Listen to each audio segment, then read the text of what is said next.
ஆன்மீக சொற்பொழிவாளர் மகாவிஷ்ணு மீது சென்னை சைதாப்பேட்டை காவல் நிலையத்தில் புகார் அளிக்கப்பட்டுள்ளது.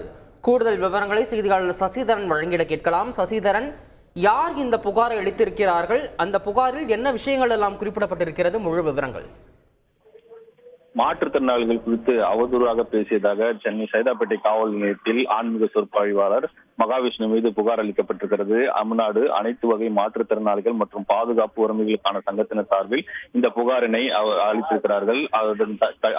அமைப்பின் தலைவராக இருக்கக்கூடிய வில்சன் என்பவர் அனைத்து வகை மாற்றுத்திறனாளிகள் மற்றும் பாதுகாப்பு உரிமைகளுக்கான சங்கம் மாநில தலைவர் வில்சன் என்பவர் இந்த புகாரை அளித்திருக்கிறார். இது முன்பிறவியில் நடைபெற்ற அந்த ஒரு தவறின் காரணமாகத்தான் மாற்றுத்திறனாளிகளாக இந்த பிறக்கப்படுகிறார்கள். எந்த கர்மா பலன்கள் அடிப்படையிலும் மாற்றுத்திறனாளிகள் உருவாகவில்லை, மாறாக அரசினுடைய மோசமான கொள்கை மூலமாக மட்டுமே உருவாகி இருக்கிறார்கள் என்கிற ஒரு வார்த்தையெல்லாம் சர்ச்சைக்குரிய வார்த்தைகளை அவர் ஏற்கனவே நேற்று பேசியிருந்த நிலையில் மாற்றுத்திறனாளி உரிமைகள் சட்டத்தின் பிரிவின் கீழ் அவர் மீது உடனடியாக கைது செய்து நடவடிக்கைகளை மேற்கொள்ள வேண்டும் என்கிற கோரிக்கை மனுவின் அடிப்படையில் இந்த புகாரானது அறிவிக்கப்பட்டிருக்கிறது.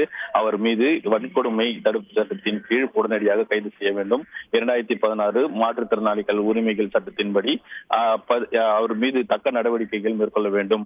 எங்கள் மனதிற்கு புண்படும் வகையில் அவர் பேசியிருக்கிறார். அவர் எங்கள் உரிமைகளை, அதாவது மாற்றுத்திறனாளிகளை நசுக்கும் வகையிலும் எங்கள் மனதை புண்படுத்தும் வகையில் பேசக்கூடிய நிலையில் அந்த புகார் மனுவில் அவர் மீது உரிய நடவடிக்கை, கைது செய்து நடவடிக்கை எடுக்க வேண்டும் என புகார் மனுவில் தெரிவிக்கப்பட்டிருக்கிறது. இது சம்பந்தமாக சைதாப்பேட்டை காவல் நிலையத்தில் புகார் அளிக்கப்பட்டு புகாரின் மீது விசாரணையானது நடைபெற்று வருகிறது. தகவல்களுக்கு நன்றி சசிதரன். செய்திகளை உடனுக்குடன் தெரிந்து கொள்ள உடனே சப்ஸ்கிரைப் பண்ணுங்க.